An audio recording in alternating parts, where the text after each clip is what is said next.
So in the previous lecture students हम लोगों ने फोर्स के बारे में स्टडी किया था between the two charges F equal to K into Q1 Q2 by R square. Q1 Q2 are the two charges, इनका आपको मैग्नीट्यूड लेना है, इनके आपको साइंस नहीं लेने हैं while calculating the force by Coulomb's law. और इन दोनों चार्जेस के बीच में जो लाइन होगी that distance between these two charge along the line that join the centre of these two charges is R। यानी कि मैंने क्या कहा, आपके पास दो चार्ज हैं Q1 और Q2, उन दोनों चार्जेस के सेंटर्स को आप जोड़ दीजिए, उस लाइन के अलोंग ही फोर्स लगनी है। और अगर इन दोनों चार्जेस के बीच में उस लाइन के अलोंग डिस्टेंस आ रहा है तो फॉर्मूला बनेगा F equal to K Q1 Q2 by R square. Now this Q is called charge. Charge की SI यूनिट होती है कूलम और CGS यूनिट होती है stat coulomb, and another named of CGS unit is ESU electrostatic unit. और SI unit और CGS unit के अंदर जो रिलेशन है that is 1 coulomb is equal to 3 into 10⁹ ESU या फिर stat coulomb, stats Coulomb's CO। तो ये तो था आपके पास चार्ज की यूनिट के बारे में। अब यहां पर एक और टर्म इंट्रोड्यूस किया गया था, आपको याद होगा, जिसको आज हमने डिटेल में स्टडी करना है। What is K?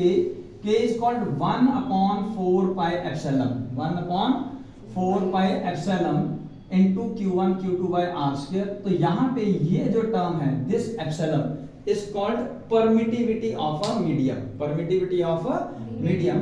Last lectures के अंदर आपको समझाया गया था कि जो फोर्स है it depend upon the medium, it depend upon the nature of a medium।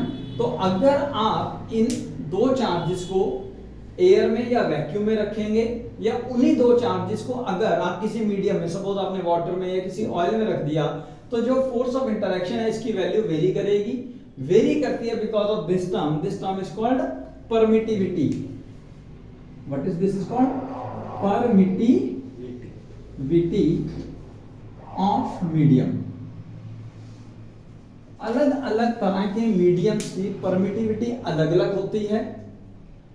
अब हम इसके बारे में अगर डिटेल में स्टडी करेंगे तो इसको रब करते हैं और अब हम स्टडी करेंगे हमारा मेन कंसेप्ट आज का, that is called epsilon permittivity of the medium. Now this epsilon permittivity of medium is actually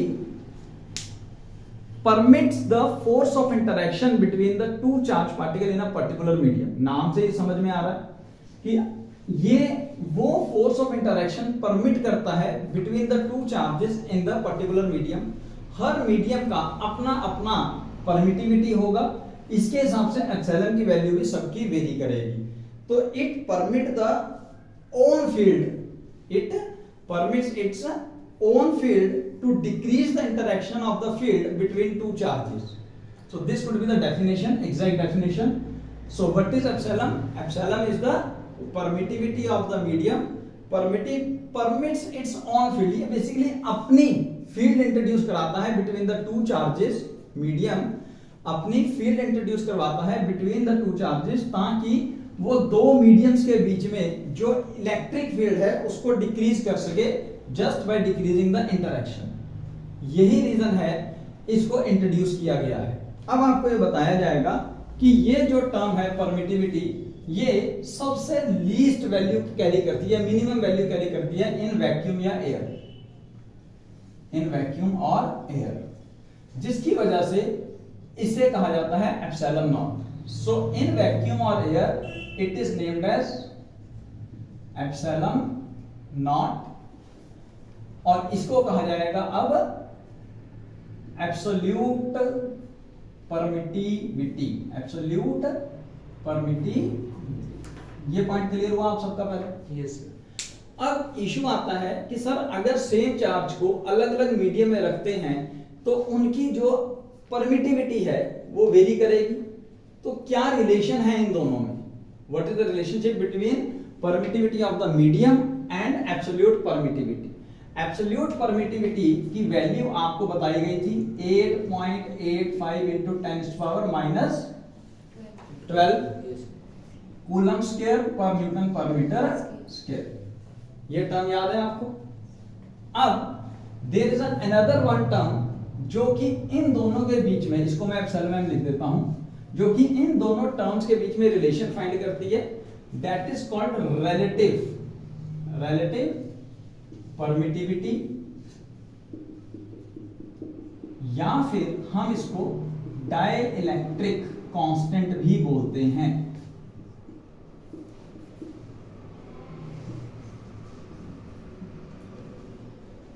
तो डाइइलेक्ट्रिक कांस्टेंट को डिनोट किया जाता है bye K something K, because constant can be taken as K, और relative permittivity को denote करते हैं by epsilon R, epsilon R. तो हम पहले इसको लेके चलेंगे और इसकी वैल्यू ही डाइइलेक्ट्रिक कांस्टेंट कहलाएगी एक पर्टिकुलर मीडियम के लिए।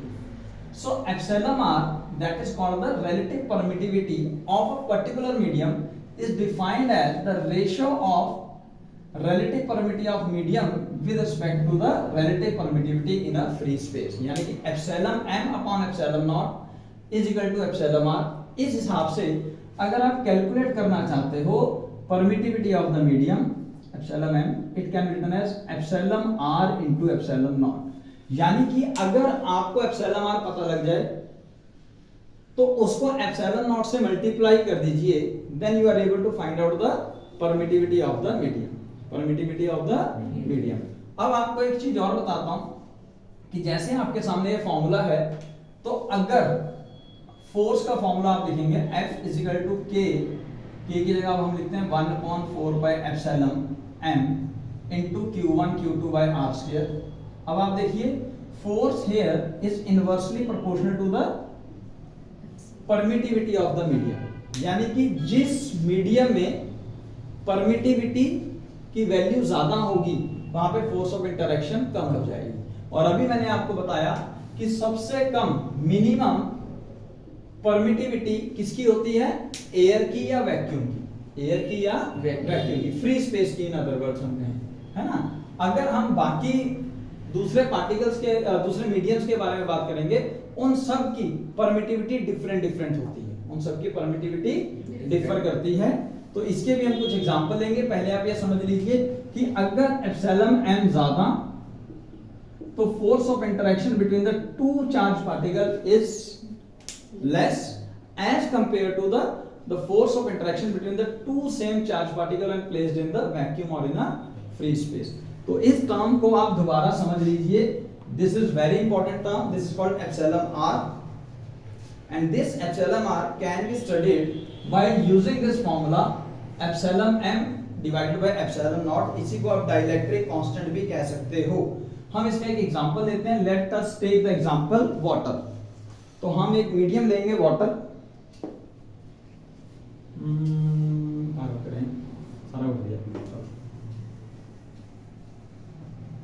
तो हम एग्जांपल लेते हैं, लेट्स सपोज मीडियम वाटर।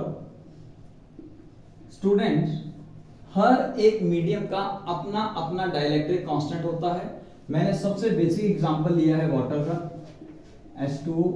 इसका जो डाइइलेक्ट्रिक कांस्टेंट या ये कह लीजिए रिलेटिव परमिटिविटी है, वो है 81, वो है 81। यानी कि अगर आप दो चार्ज पार्टिकल्स के बीच में फोर्स ऑफ इंटरेक्शन F0 निकालते हो when placed in the air और इन अ वैक्यूम, तो इसको मैं ऐसे लिख सकता हूँ 1/4 pi epsilon not into q1 q2 by r square.